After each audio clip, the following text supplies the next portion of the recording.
All right. Hi, everyone. Welcome to today's webinar, Sail Through the Standards, New Jersey. We're excited to have you here, and thank you for taking the time to join us live. My name is Jan Moody, and I work here at Edulastic. I'm also joined in the room by my colleague, Ileana Betancourt.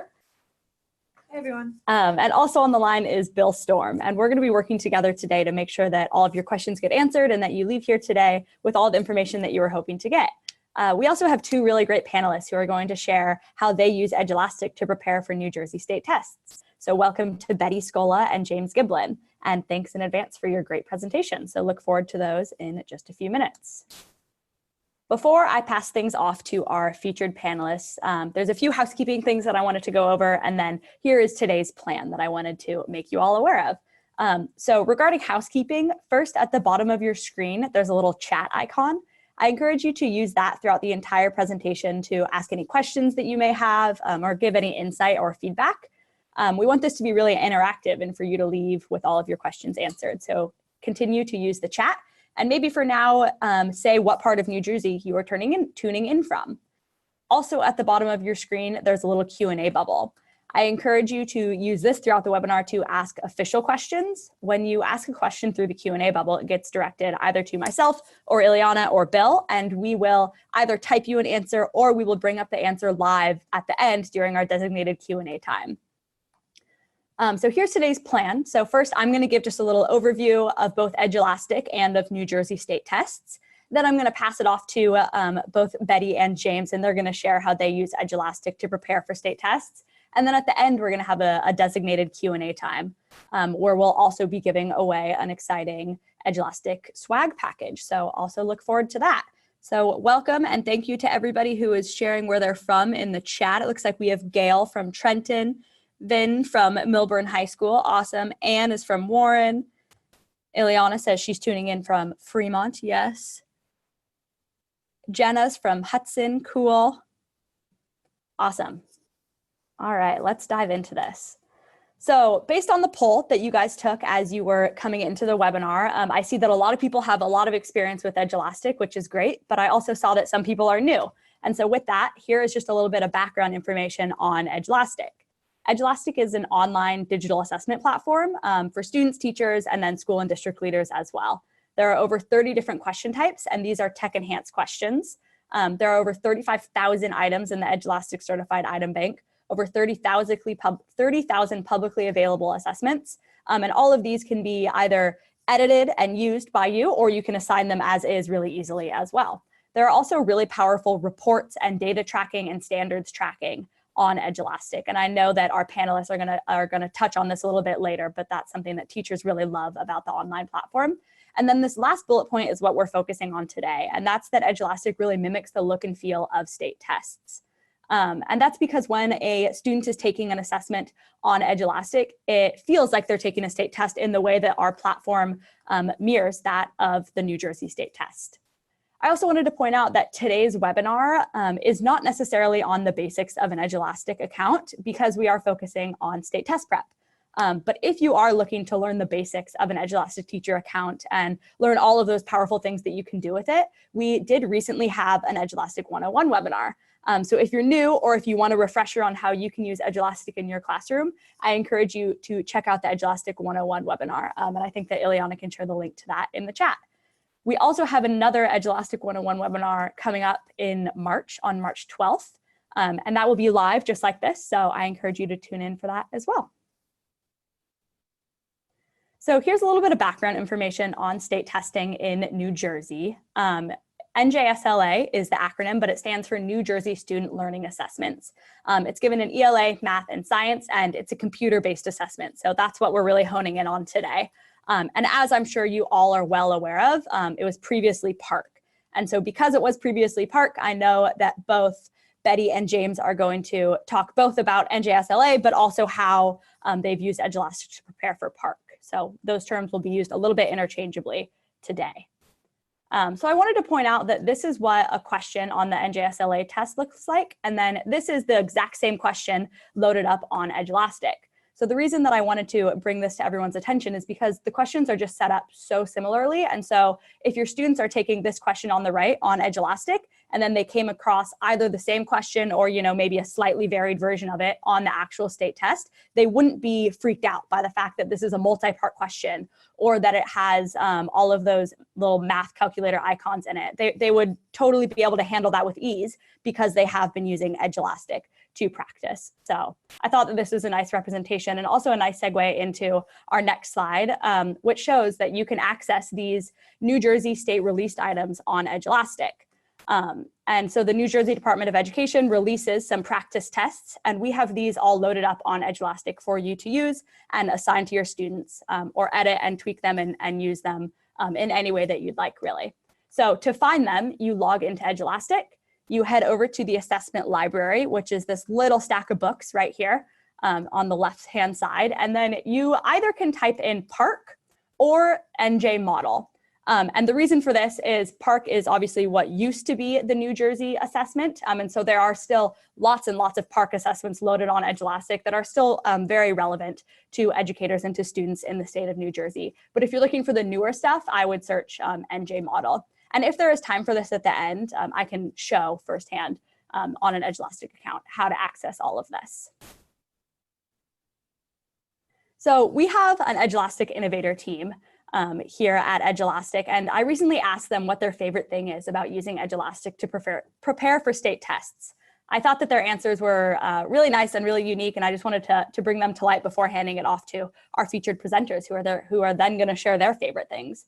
But I especially liked Kara's answer. She said that the technology enhanced questions, the ability to have more than one reading passage and to include images or videos as text, that I can create my own questions or use already created ones. There's nothing else like it online. So specifically, I like the sentence that says that I can create my own questions or use already created ones. So what she means by that is in the previous slide, when I showed all of those released items, she could create an assessment using some of those released items, or maybe only use some of them. And then the other half of the assessment, she writes her own or takes from another teacher. It's a really flexible platform, and that's something that teachers really love about Edulastic. All right, so with that, I'm going to pass things off to Betty Scola. Betty is a media specialist in Marlton, New Jersey, and she's presented in several Edulastic webinars before and has always done a really great job. So we're excited to have you here today, Betty. Thank you. Yeah, thanks for being here. So take it away. I'm going to turn off my audio and video, but tell me when to hit next slide and I'll just click on through. You can hit the next slide now. All right. Hi, everyone. I just wanted to give you a little bit of background about myself. I was a computer programmer for many years and a media specialist. We're based in Waterford, New Jersey, which is South Jersey, down by Cherry Hill. And currently I'm the data/technology integration coordinator / media specialist. So I really have a lot of experience with Edulastic through our entire district. Go on to the next slide. So I wanted to give you a little bit of background about our district. Our district is now a New Jersey Lighthouse District, which I don't know if everyone knows what that is, but a Lighthouse District is a district not that has the highest test scores, but ones that have shown the greatest improvement. And I have to tell you that Edulastic is part of the reason that we have shown such great improvement. You can go on to the next one. So where we were back in 2015, the first time that we took the PARC, our students were performing poorly on the PARC, and less than 25% of our students were meeting or exceeding standards, the level 4 or 5, in almost every area. It was a big wake-up call when we got the results back. I think I shed a few tears there, and we know we needed a change. At the time, I was in a school that was just 2nd and 3rd grade, but I felt like I needed to get those 3rd graders prepared. And I did some searching, and Edulastic was our first step of how we wanted to change things. We saw that it was a free platform at the time and that we could put questions that looked exactly like the PARC. And we thought maybe if we start exposing them to the way the questions would look, that they would do better the next year. You can go to the next slide. So how we grew. We're still not where we want to be, but we have had more than 50% of our students meeting or exceeding the year that we were named a Lighthouse District, which from 25% to 50%, we're really happy with that. We're hoping this year to be even higher, but we're happy that we're getting there. Next slide. So how we used Edulastic. We gave students exposure to the format of testing and the types of items. We used the state data to identify weaknesses. We used the park released item in addition to creating our own items, and we used the reports to monitor progress. Next slide. So I don't know if everyone has ever seen these before, but when you take the park or the NJSLA test, the state actually provides content rosters. They're part of the Pearson Access Next platform. You have to have special permission to get those. But what I started to do was printing these out, and they don't come out nice like this. They come out in some crazy format that you have to get it all formatted. But it actually gives you an overview of all of the standards and how the students did versus the state average. So what I do is I put them into an Excel sheet, I color code them. So anything that I see that is less than half of the state average, I color code as red. Anything where they met or exceeded the state average, I color code as green. And anything where they were like between 50% and the state average, I leave white. I then sort all these data sheets for every different grade level, and we figure out what standards we're really not doing well in. And this is our first way of getting the kids to understand things. Next slide. Then what I do is I go into Edulastic, and you can see I put park assessment up there, and I create these predictive tests. So this year, at the beginning of the year, we realized that there were a few standards that our students weren't doing well in. Like the third grade was not doing well in fractions on the standardized testing, and the fourth grade wasn't doing well in multiplication, and the fifth grade wasn't doing well in something else. So I actually went into the classes, but the next grade level. But I found questions that were park questions or NJSLA questions that were the standards that they didn't do well in. Because if my third graders couldn't do fractions, if they still couldn't do them in fourth grade, I know that they were never going to be able to do fourth grade fractions. So I gave the fourth graders a little predictive test of third grade questions on fractions, and realized that our major problem was that they couldn't put fractions on a number line. And the way that Park or NJSLA asks questions is a lot of fractions on a number line. So we knew that we had to teach that skill to our fourth graders, but also go back to the third grade teachers and say, hey, this is something that they're missing. Can we do this a little bit more in depth? And we've actually taken some of our standards, it's more of a back of the book kind of stuff, like measurement and all those other standards, statistics in sixth grade. And we've actually created lessons that go into our technology classes that use these, so that the kids are being exposed to all of the areas before the park testing comes up. We don't do them in depth in the technology classes, but we do touch on them so that they're introduced to it. But I don't think that our kids don't understand how to do the math. I think that the wording really throws them, and being able to use these park release things gives them exposure to the wording so we can talk about what they don't understand before they take the test. Next slide. And then, of course, what I do, because my job is that I go into every class. So you can see I gave a test and I had 105 students. That was my entire fifth grade. And I can see how they're doing with performance bands. I can see where the problems are. So this is my assessment summary, and then if you go on to the next slide, you'll see that I can actually look at the standards. So now I know that my fifth graders on the fourth grade problems, they don't have problems with the questions at the end, but they're still having problems with 4 NBT B5. So I can work on that, I can have my teachers work on that, and together we can get them up to where they need to be so that they can master the fifth grade standards much better. Now, one thing I do want to say, our teachers do standards-based grading in many of our grade levels, and they use Edulastic, and they put everything to the New Jersey standards, so that when they're done and they're doing their report cards, they can easily print out a progress report and know how their kids are doing. When I do things, because it's not part of their grade, what I do is more push-in, I always use the Common Core standard so that we're not overlapping, so that I'm not getting their data and they're not getting my data. And it makes it easy to do that in Edulastic because you can pick what standards you want to use. I think that's it, isn't it, for me? Yep. Thank you very much. If you have any questions, feel free to ask. Thank you, Betty. That was really awesome. But yes, I think what Betty said is great. And if everybody has follow-up questions, I encourage you to ask them using the Q&A bubble or the chat. And then James, at this time, I invite you to turn on your audio and your video. And welcome to James. He's an EdTech manager in Camden, New Jersey. We're excited to have him here today. So thanks for taking the time, James. Yeah, of course. So you can head over to the next slide.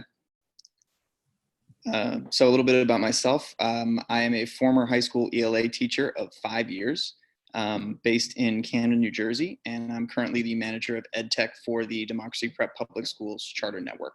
I've used Edulastic in a few different capacities at the classroom, school, and network/district level. So I want to share a few of those experiences and how Edulastic has really come to be a crucial part of what we do. So if you can go to the next slide.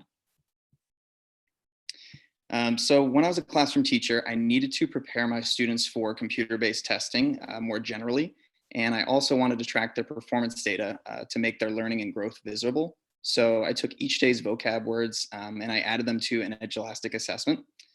Each day I just continued to add those words until by the end of the week, we had this assessment that was sort of a conglomerate, like a cumulative review of the entire week.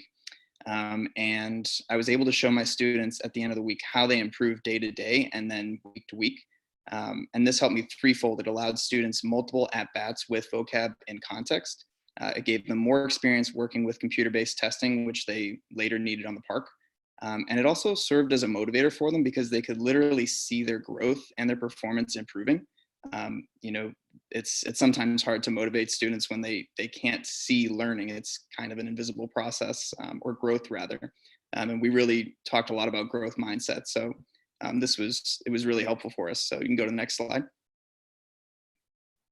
So here's an example of a typical Google Doc. I don't know if you can see it. It's kind of tiny, but I would have you know, the day's learning objective. I would have the guiding question, usually a joke or two, and some funny GIFs.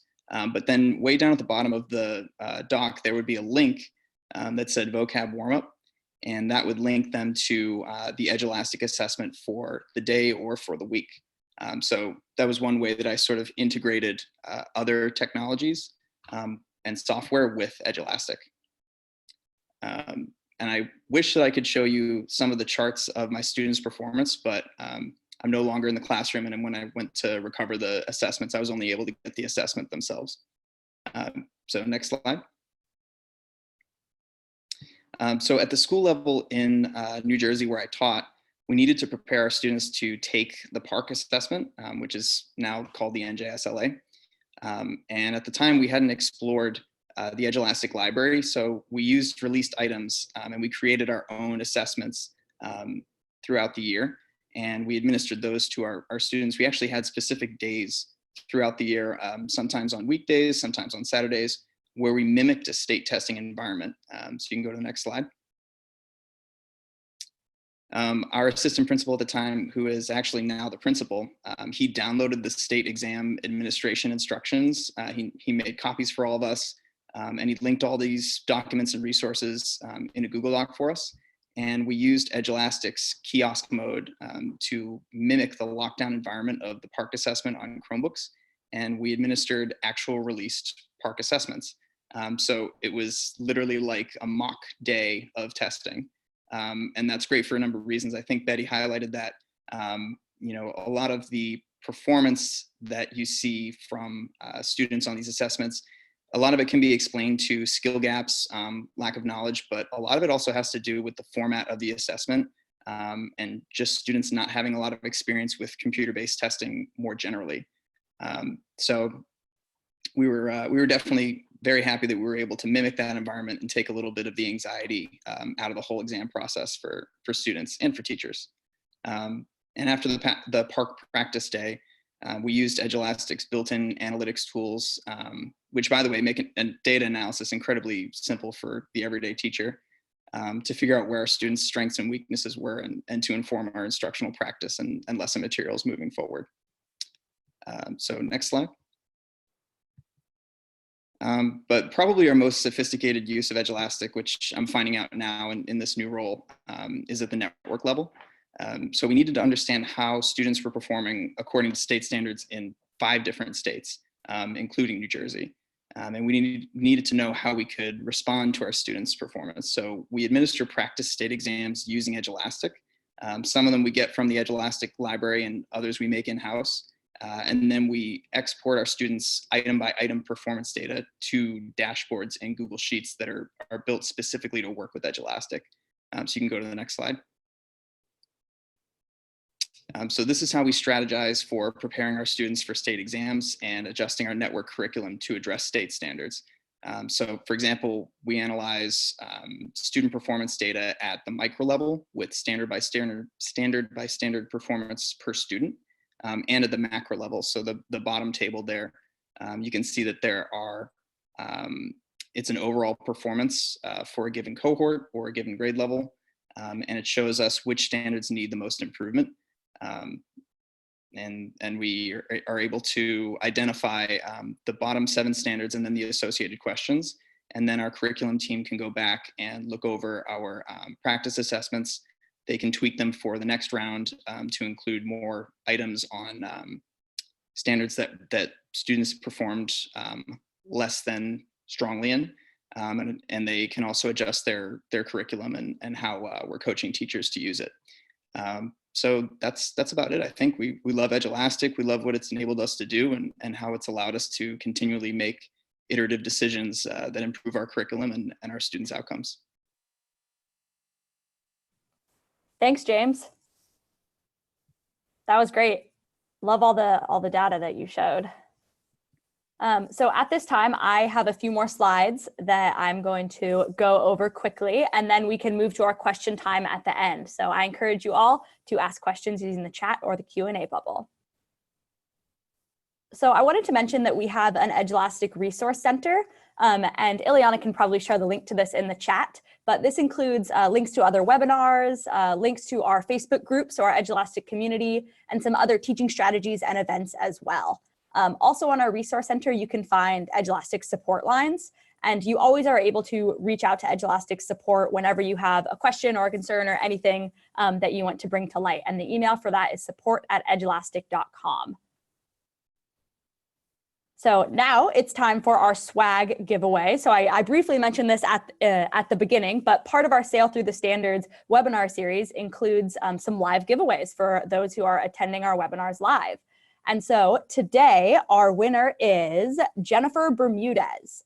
So congratulations, Jennifer, and thank you for tuning in live. I will be sending you an email. I have your email from when you registered, and you'll get to choose between either a laptop sleeve or a t-shirt.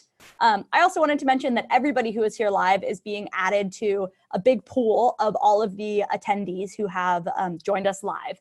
And we will randomly select 2 people who will win an Edulastic Teacher Premium account. So keep an eye on your email. There's still a chance that you could win something. And then lastly, before we head back to questions, I want to say thank you everybody for taking the time to join us today, and that we are very active on our social channels, and there's lots of exciting things coming down the pipeline at Edulastic. So I encourage you to follow us on YouTube, Twitter, Facebook, Instagram, and LinkedIn. And our handle for all of those is @Edulastic. So we can now head back towards our question and discussion time. And I saw that we had one question specifically come in that I saw got answered, but I thought that it would be nice to have either Betty or James or both mention. Shannon asked, what is a predictive test and how do we create it? So Betty, I'm wondering if you would turn on your audio and video and tell a little bit specifically about how you do this. Sure. For a predictive test, we're just trying to really see how well our students are going to perform on the final test. So using the questions, making sure that they understand the wording. So like I said, we might make up a predictive test that's just on the fraction standards to push out to a group and see how they do and see what we need to go back and review with them, see what we are okay with. And then the next time we might do a predictive test on, I don't know, something else, measurement and data. So we just use them throughout the year, little bits, maybe a 15, 20-minute test just to see where we are and know where our problems are. Great, thank you for clarifying that. And then I have a question for both you, Betty and James. What is your timeline when you're preparing for state tests? So how early in the year do you start giving these strategic assessments to your students? I start going into the classrooms, and like I said, I push into every classroom once a week. I start usually in the first week of October. Yeah, we start right away. So we give diagnostic assessments at the beginning of the year, and that leads right into the practice state exams. We do pretty much all of our assessments on Edulastic. We do diagnostics, we do midterms, trimester finals. A lot of our teachers do unit exams as well, even though it's optional, and practice state exams. Yes, we even do like exit tickets. Most of our teachers do everything on Edulastic. Great. Thank you both for sharing that. If there are any more questions, I invite you to let us know in the chat.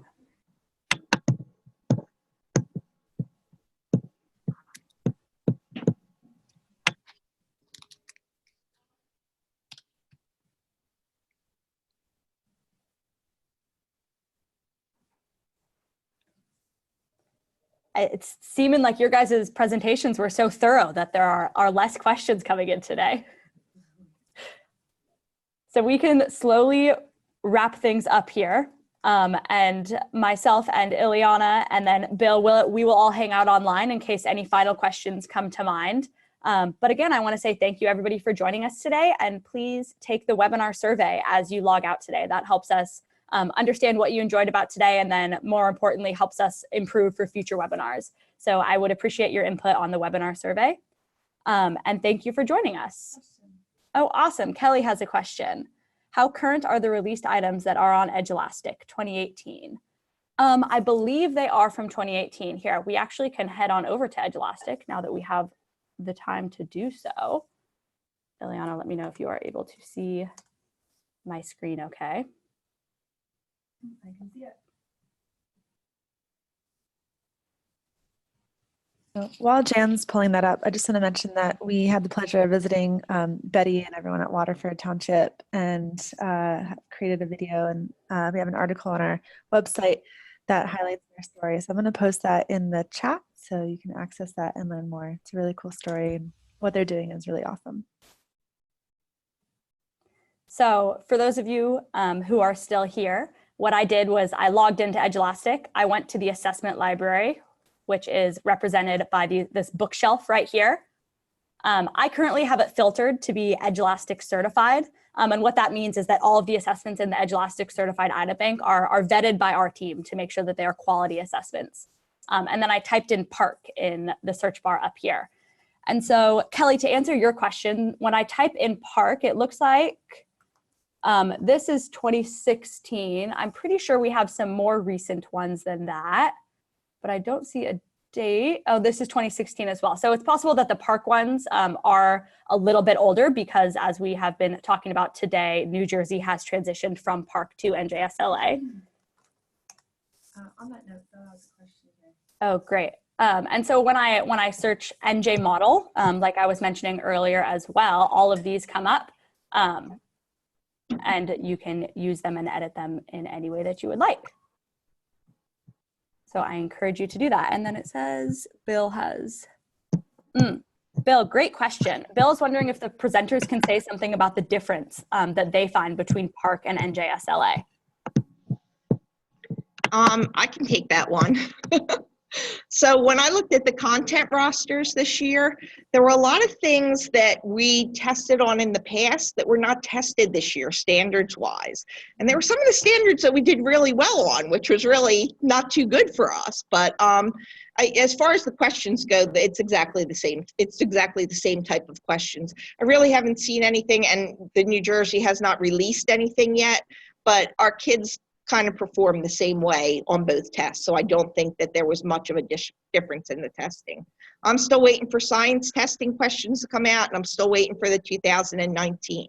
And if you don't know about it, you can go to the, there's a NJ digital library that's out there that has every question that was ever written for the PARC, and hopefully it will be updated for the NJSLA, where you can pull it out by standard. And that's what I look at, and then I go in the Edulastic and find that they've already put the question in and put it in a test for me.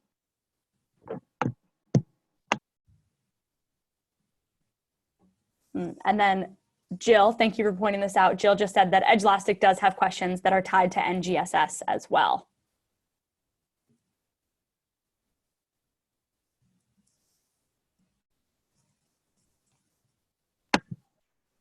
And if there's anyone out there who has never made a test in Edulastic, if you've only used the questions that are pre-made, it's really not that hard to do. You get frustrated the first time you make one, but once you get the hang of it, I can make a test up in no time at all. I mean, even if I'm making it from scratch, it's great when you can put it together in 5 minutes from the questions already there, but you can do anything that you want in it. It's just amazing. And Betty, it looks like Latoya has a question for you. She's wondering how you find the link for that New Jersey Digital Library that you were just mentioning. I do a Google search, New Jersey Digital Item Library. Great. Nice Google search to find that. I just wanted to add to what Betty just said. I think that Edulastic, yeah, it takes a second to get the hang of it, but once you do, you save so much more time on the back end when you're actually gathering data and grading assessments. I would spend countless hours as a teacher grading vocabulary quizzes by hand, and Edulastic allows me to do that a lot more quickly with automatically graded question items. And I would definitely recommend the Edulastic certification study materials and exams. I feel like that made a huge difference in my abilities using Edulastic.